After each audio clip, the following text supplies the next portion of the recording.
There was something special about the sixth generation of gaming. That's the era of the PlayStation 2, the original Xbox, debatably the Dreamcast, RIP, and of course, the Nintendo GameCube.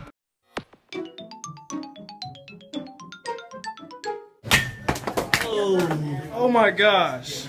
The fifth generation was special, undoubtedly. That was the first real generation where gaming moved from mostly sprite-based style games and started to take things into the third dimension. Classic titles like Super Mario 64, Legend of Zelda, The Ocarina of Time, Crash Bandicoot, Resident Evil, Final Fantasy VII, and Metal Gear Solid redefined the thought process on how games were even contemplated by developers. And that's why I think the sixth generation was so special. The growing pains of the fifth generation, coupled with more power, meant that developers could finally realize some of their wildest ideas. It's where GTA 3 kicks off its 3D open world Liberty City, where Kratos gets his bloody origins, and where Master Chief and Halo redefine what a first-person shooter can be on the sticks, and where BioWare pushes the boundaries of console RPGs with titles like Knights of the Old Republic. Hell, this is where juggernauts like Call of Duty really get their feet wet and are somehow still going strong to this day. And while eventually I was lucky enough to get my hands on all of these games, it didn't start that way, because I was plain and simply a GameCube kid.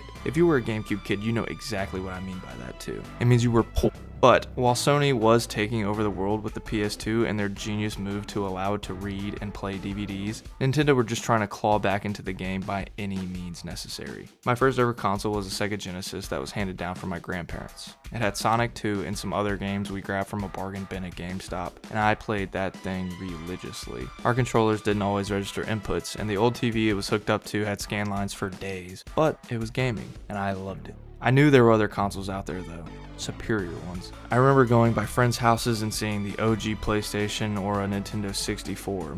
I remember being babysat and having my eyes glued to the TV as Link would run around the field of Hyrule, and learning a lot of new curse words in reference to the Water Temple.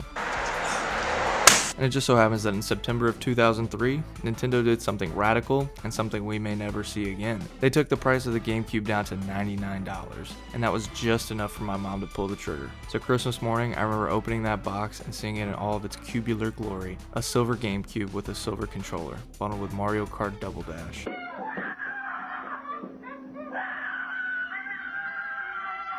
Throw in a copy of Spider-Man, the movie game, for good measure, and I was ecstatic. Only problem was, I had no memory card. And I can't blame mom or anyone else in the fam. We had never dealt with that. Most cartridges, if they had a save feature at all, had onboard storage and you saved it on there. Memory cards were a foreign concept in my household. Needless to say, I played the original warehouse mission in Spider-Man 1 so often I could probably do it with my eyes closed. See you, chump. What the hell? Mom was also helpful during this time. She got an extra controller for me to play with my brother, but he was a little young at the time and couldn't handle keeping up in Mario Kart. She really couldn't either, but she loved Bomb Blast and always played as Birdo and Yoshi. Honestly, I figured out early how to use the map and screen peeking to my advantage, but I used to lose on purpose just to keep the game sessions going longer. Then I finally got my hands on a memory card, and that same day at the store I saw it, in all of its blue, pointy glory, Sonic Adventure DX, Director's Cut. I didn't know a ton about gaming, but I knew that blue motherfucker. If you don't pay your taxes, the IRS will come after you! Yeah, and I'm the fastest thing alive. What are they gonna do, catch me? And I begged and pleaded, and I finally got home and booted it up. And as the Crush 40 theme blared from our CRT, my jaw dropped. Opening up like some superhero movie with Sonic running the rooftops and then taking out Chaos and being all like, hey, I'll play with you some other time, was just mind-blowing. Seeing these characters I played with over and over and over, finally in the third dimension, was amazing. I didn't know at the time Sega had stopped making hardware and how monumental it was that Sonic was appearing on Nintendo consoles. I just knew that my boy from the Genesis was safe at home on my GameCube. Things weren't complete though, not yet. I knew I needed a Mario game and a Zelda game. I didn't know a ton, but I knew that much. And so eventually, I was able to get my grubby little mitts on Super Mario Sunshine. And I still wager that's my favorite Mario game to this day. Sure, it's not as varied as Galaxy, it's not as tight on the controls as Odyssey, and it isn't as groundbreaking as 64. But it's my Mario. Isle Delfino was the vacation getaway my family could never afford. Not only this, but Flood was the perfect tool to help my younger self with the tight platforming and gave me some forgiveness when I needed it. Arguably the perfect entry point when learning how to 3D platform. And then little secrets like finding out Yoshi was in the game or getting enough shine sprites to unlock the sunglasses made the experience that much more enjoyable. Unfortunately, I wouldn't own a Zelda game for a while, but when I got my money for getting good grades on a report card, I begged to go to Blockbuster and rent the Wind Waker. I had walked by it time and time again in the store, just wanting to get it and experience what I had seen on the Nintendo 64. Then I got it and I was confused. I may not have seen the trailer from Space World 2000 at that point and gotten blue-balled by Nintendo, but I knew that this was not like anything I had seen before. This Link was goofy, and the cell shading was cartoonish, but I had the rental, so I decided to play it. Man, was I hooked. This game really took me by surprise, and was the first time I remember not being able to put a game down. I'm sure the 48-hour rental thing didn't help either, but I digress. Obviously, I didn't beat the game in that time period, but the allure of it followed me through the years, and when I saw the Wii U Wind Waker HD edition on sale in 2013, I couldn't help myself and I had to pull the trigger. So, thank you GameCube. You're the reason I owned a Wii U. Brother, The next defining title to enter my lineup would be Super Smash Bros. Melee. This was the game where I learned about cheat codes, guides, and the internet of gaming. Playing a fighting game with some of these characters I had come to love was awesome, but it also opened me up to new characters who I had no clue about. Ready? Go! So no head?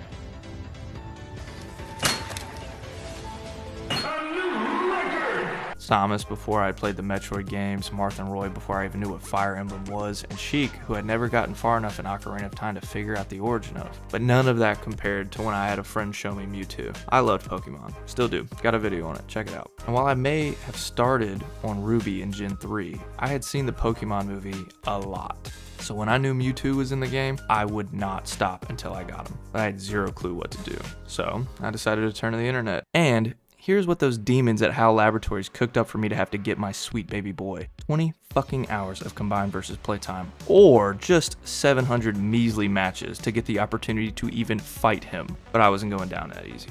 So I hatched a plan. I had to go to my grandma's one day, and that meant I wouldn't have my GameCube. So I started a stock match with no time limit. Then I cut off the TV with the GameCube still on. I returned the next day and nervously finished the match. And then, finally, like God was speaking to me, I saw it. The warning sign that a challenger was approaching. And with a few good moves, he was mine. Other games took up way too much of my time. Like Simpsons Hit and Run, where once we beat it, my brother and I would run around Springfield creating our own episodes out loud. Or Beautiful Joe, which I still think is criminally underrated. Eventually, we even got Sonic Adventure 2 Battle. And man, I loved that game.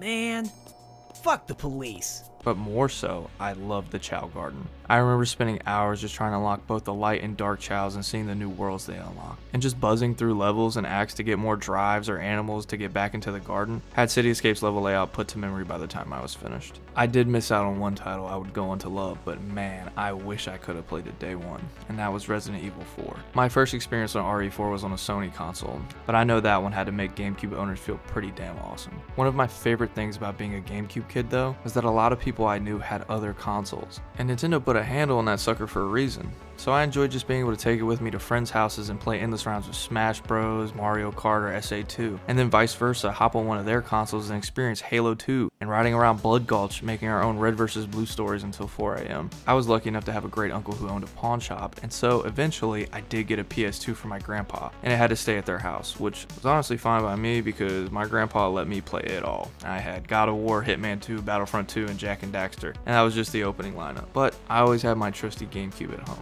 and it was given added value when one year for my birthday I got the Game Boy Player. For those of you who don't know, it was this attachment you put on the bottom of your cube that allowed for it, with a disc that came in a case that wouldn't look good on anyone's library, to play your Game Boy Advance games. My Game Boy Player was black, but I guess they did sell colored versions for your console, but I think it looks sick either way. But to wrap up my time with the GameCube, Nintendo had one last gift. They had been given a lot of flack for the Wind Waker release, and even though the game would age like fine wine, people wanted a darker, more adult Zelda game. And in late 2005, that game came out. And I remember seeing it in stores and just knowing I needed it. I scraped together everything I had and probably did way more chores than necessary, but I got the game. And I ran that thing out. I loved that game, and I will fight anyone who thinks the Wii version is superior. It's the one game where I like to pull out the original hardware and hear that iconic boot up music and see it boot up on my TV, Wavebird controller in hand with fresh batteries, and just enjoy myself. Quick tangent, I know that type of controller isn't ideal for modern games, but I'll be damned if they didn't work some magic with it. A button being huge, then the small but accessible B button, and then X and Y forming around the A button, full Nintendo D-pad, N64 style thumbstick, C stick and instead of using C buttons, built-in rumble, and triggers that had different resistance levels plus a lock-in feature that could let you, for instance, control the water pressure on FLUDD in Mario Sunshine. And I still own one of this day for my Switch, and I bring it out if anyone ever wants to play Smash. I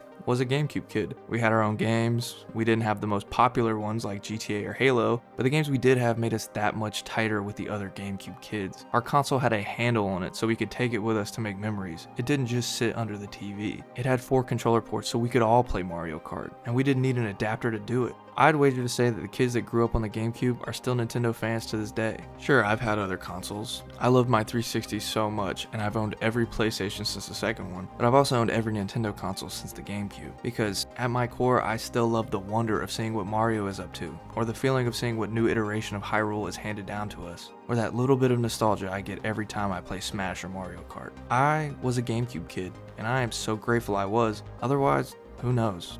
I might not love games the way I do today. Thanks for watching, and as always, stay authentic.